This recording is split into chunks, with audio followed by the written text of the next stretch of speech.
Hello again, everyone.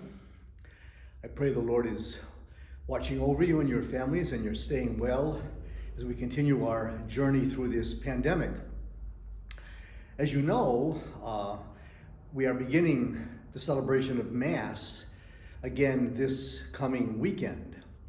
We'll have a Mass at 4 o'clock on Saturday and another at 10 o'clock on Sunday.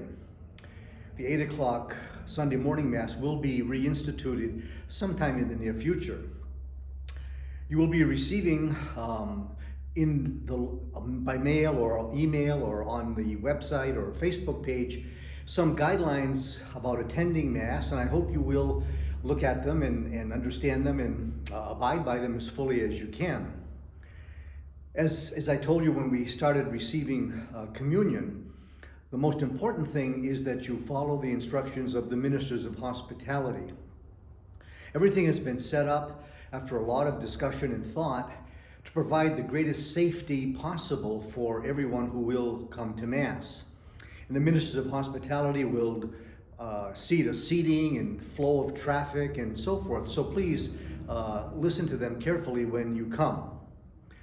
You know, of course, that the obligation to attend Mass is still not required.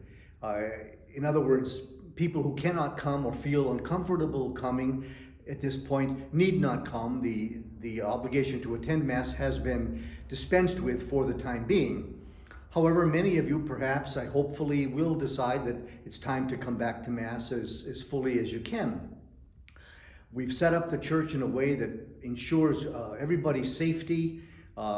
We have a big church so we can have appropriate distancing. We're going to have a live streaming feature in the church hall, so if we have too many people to seat in the church, we can put the extra people in the church hall for a very good experience of worship and reception of the Lord. So again, I ask you to pray that everything will go well this weekend, and it's a wonderful, as I said last week, a wonderful weekend to begin celebrating Mass because it is the time we celebrate the Feast of Corpus Christi, the body of the Lord. So hopefully I'll begin to see many of you this weekend and in subsequent weekends as well. A little thought for this week. Back in the middle of the 1800s, the American nation fought a war with Mexico called the Mexican-American War. And it was fought over many different issues. But interestingly enough, at the time, one of the great essayists and philosophers of America was Henry David Thoreau. I'm sure you all remember reading some of his stuff in high school or college. But Henry David Thoreau was convinced that the main reason for the Mexican-American War was to establish greater areas for the slave trade, for slave states. So when the government issued a poll tax to support the war, Thoreau, who was absolutely opposed to slavery, refused to pay the poll tax because he couldn't support a government that would support slavery. For that refusal, he was put into jail, where he spent some months. Now, one of the people who visited him in jail was a friend, another philosopher and essayist, Ralph Waldo Emerson. Now, Emerson was also opposed to slavery. But when he visited Thoreau in jail, he said to Thoreau, "David, why are you here?"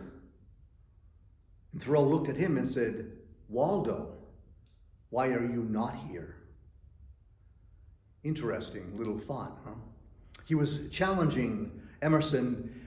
Why was he paying that poll tax? If he was so opposed to slavery, why would he pay the tax? Why wasn't he resisting and joining him in jail if necessary? Well, the point of that true fact or true story is this, that we have to act on our beliefs. Saying we believe something is not enough. If we don't act on that belief, even when it costs us something, then we really don't believe it very much. we've been, over these last couple of weeks, we've seen great turmoil in our country over the question of racism. And I think while we can certainly and should obviously be opposed to any breaking of law and any terrorism or any kind of thing that is not respectful of the law of the country, we have to remember, and I think most of us do, that the vast majority of the protesters were peacefully protesting what is an ongoing problem in our society, which is basically there is an underlying and pervasive racism that continues to trouble us as a people. And so I think you and I need to really look into our own hearts and ask, how do I look at people of other nationalities and races? Do I see them, truly see them as equal sons and daughters of God? Do I see people as human beings before I see them as black or brown or white or yellow?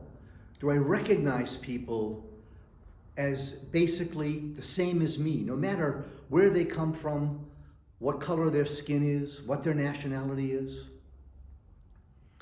Racism in this country, which I think is undeniably true, all we have to do is look at the unequal treatment of people of color, both in education and in medicine and what's available to them. That will never be changed in our society until there's a change in our hearts. We have to change our hearts as a people before the structural changes that are necessary really will be effective. We can make those structural changes, and we really need to, even if people don't change their hearts. But only a change of heart will ultimately lead to the kind of unity and peace and brotherhood to which we're called by God. This weekend, and I think I will probably make this point in my homily, isn't it interesting to think that as we receive communion in this church, black people and brown people and yellow people all over the world will be receiving the same Lord. The same Lord. No distinction. He comes to each of them because he loves each of them as a son or daughter. That's the way we have to understand each other. We have to be sure in our hearts there isn't an underlying, deep-seated, perhaps not even recognized racism that's there. And if we really believe in the equality of all people, then how do we show that? What we believe has to be put into action. How do we show it? What do we do about it? Maybe we participate in peaceful protests. Maybe we engage people and talk. Maybe members of our own family, when these things are discussed, show some strain of prejudice, some strain of racism. We have to confront that in a nice, gentle, charitable way. We must put into practice what the Lord calls us to, which is that every other person is the equal of us and equally loved by God, so that all racism ultimately needs to be erased from the face of the earth. We have to do that as best we can where we are. May God bless you.